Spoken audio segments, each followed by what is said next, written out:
হে দোস্ত সকলো নিশ্চয় ভালে আছে।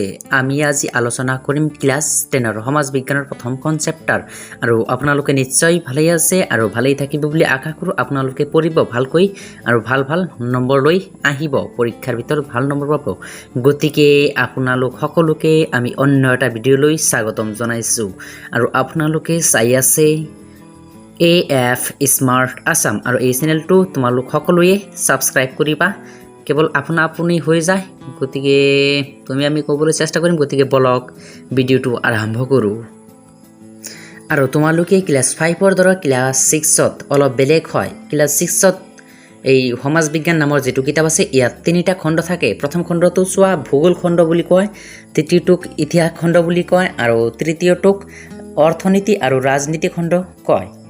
আৰু ইয়াৰে আমি যেটো ভূগোল আছে, ভূগোল খণ্ডৰ প্ৰথমখন চেপ্টাৰ আজি আলোচনা কৰিম। আৰু এই চেপ্টাৰটো আলোচনা নকৰোঁ যদিও আমি এই চেপ্টাৰটোৰ সম্পূৰ্ণ কুৱেশ্যন এনচাৰখিনি তোমালোকক দি দিবলৈ চেষ্টা কৰিম। গতিকে ব্লগ ভিডিঅ'টো আৰম্ভ কৰোঁ আৰু কিতাপৰ ভিতৰলৈ সোমাই যাওঁ।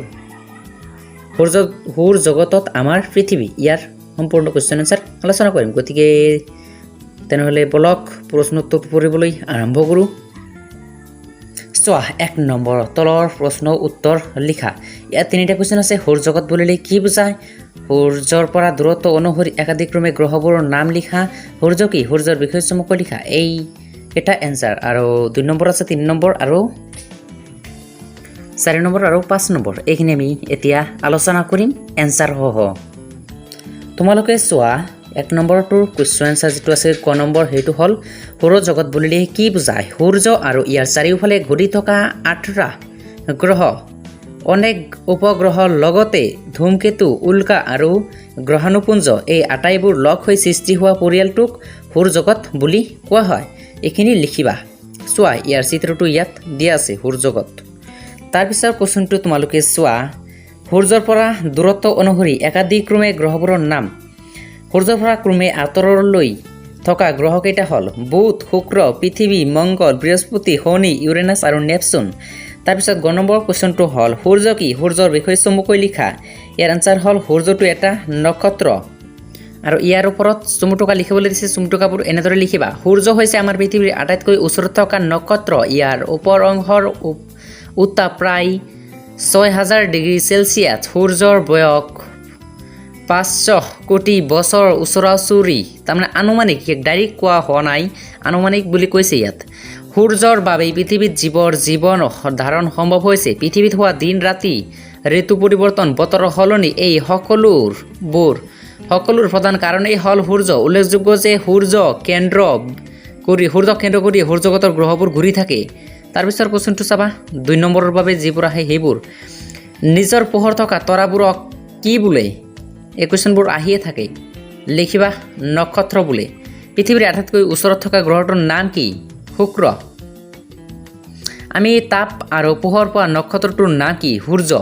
ৰাতিৰ আকাশত তীব্ৰভাৱে গতি কৰি ধ্বংস হোৱা উজ্জ্বল পিণ্ডবোৰক কি বোলে? পপীয়া তৰা বা উল্কা। পাঠৰ চিত্ৰত থকা সৌৰজগতৰ চিত্ৰখন পৰ্যবেক্ষণ কৰি তলৰ প্ৰশ্নসমূহৰ উত্তৰ লিখা। কিবা প্ৰশ্ন কৰিছে চাই লওঁ। কিতাপত থকা এই চিত্ৰটো ভালদৰে চাই ল'বা। তাৰপিছত তোমালোকে নিশ্চয় ভালদৰে চোৱা। ইয়াত যেটো ঘূৰণীয়া ৰঙা ৰঙৰ আছে, এইটো হ'ল সূৰ্য আৰু তাৰ ওচৰত থকা হ'ল বুধ, ওচৰত থকা গ্ৰহটো। তাৰপিছতটো হ'ল শুক্ৰ, চোৱা। তাৰপিছতটো হ'ল পৃথিৱী।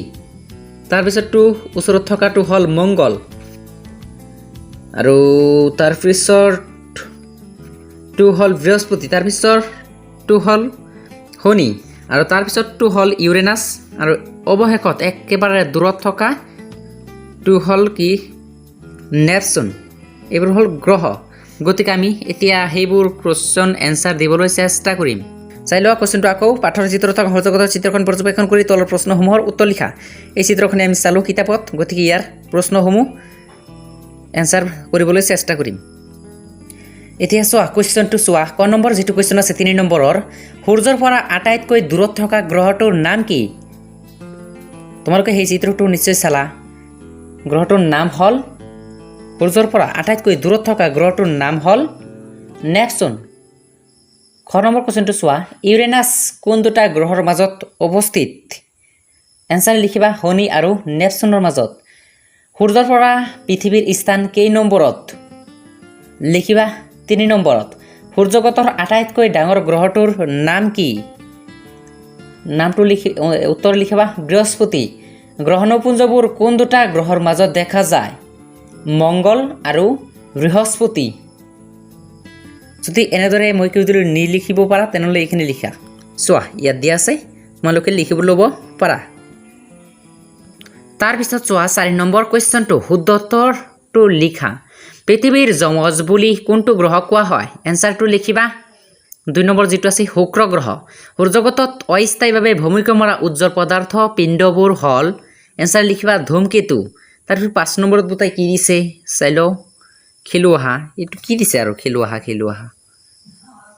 তাৰমানে কি স্কুলত লৰা ছোৱালীবোৰে থিয় হৈছে তাৰমানে মাজত যেটো লৰা ছোৱালী প্ৰথমে থিয় হৈছে হেতু হল সূৰ্য বুলি তাক কোৱা হৈছে তাৰমানে এনেদৰে তোমালোকক বুজাই দিবলৈ চেষ্টা কৰিছে তাৰমানে কোনটো গ্ৰহ কি হেবোৰ বুজাই দিবলৈ চেষ্টা কৰিছে নিশ্চয় চাও তোমালোকে প্ৰথম যেটো মাজত আছে বগা হেতু লিখিছে সূৰ্য তাৰ ওচৰত থকাটো হল বুধ তাৰ ওচৰত যেটো ছোৱালী থিয় হৈছে হেতু হল শুক্ৰ অৰ্থাৎ এইবোৰ গ্ৰহ বুলি চিনাক্ত কৰি তোমালোকক এনেদৰে বুজাই দিছে তোমালোকে নিশ্চয় বুজি পাইছো মোৰ বিশ্বাস হয় তোমালোকে নিশ্চয় বুজি পাইছো ইয়াৰ উপৰি তোমালোকক কিছুমান অতিৰিক্ত প্ৰশ্ন আমি দেখুৱাবলৈ চেষ্টা কৰিম চোৱা তৰা কাক বোলে আকাশত দেখা পোৱা জ্যোতিষ্ক সমূহকে তৰা বুলি কোৱা হয় তাৰ পিছত কিন্তু চোৱা নক্ষত্ৰ কাক বোলে যিবিলাক জ্যোতিষ্কৰ নিজা পোহৰ আৰু তাপ আছে তাকে নক্ষত্ৰ বোলে শুক্ৰ গ্ৰহ কেনেকৈ ঘূৰে শুক্ৰ গ্ৰহৰ ঘূৰণ ওলোটা ই পূবৰ পৰা পশ্চিমলৈকে ঘূৰে শুক্ৰ গ্ৰহ কিয় পৃথিৱীৰ যমজ গ্ৰহ বুলি কোৱা হয় আকাৰ আৰু আকৃতি পৃথিৱীৰ লগত শুক্ৰ গ্ৰহ আদিশ্য থকা বাবে ইয়াক পৃথিৱীৰ যমজ গ্ৰহ বুলি কোৱা হয়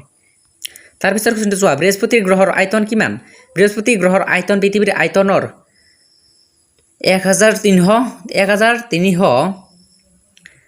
1317 গুণ সূৰ্যগতৰ দ্বিতীয় বৃহত্তম গ্ৰহটো কি সূৰ্যগতৰ দ্বিতীয় বৃহত্তম গ্ৰহটো হল শনি গ্ৰহণপুঞ্জ কি গ্ৰহণপুঞ্জ হল সূৰ্যগতত থকা কিছুমান সৰু সৰু পদাৰ্থৰ সমষ্টি ধূমকেতু কি সূৰ্যগতত মাজে মাজে দেখা দিয়া বাষ্পীয় আৱৰণ থকা স্থায়ীভাৱে নথকা পদাৰ্থবিন্দুবোৰকেই ধূমকেতু বোলে ভাৰতবৰ্ষই প্ৰেৰণ কৰা 3টা কৃত্ৰিম উপগ্ৰহৰ নাম লিখা ভাৰতবৰ্ষই প্ৰেৰণ কৰা 3টা কৃত্ৰিম উপগ্ৰহৰ নাম হল ইনসাট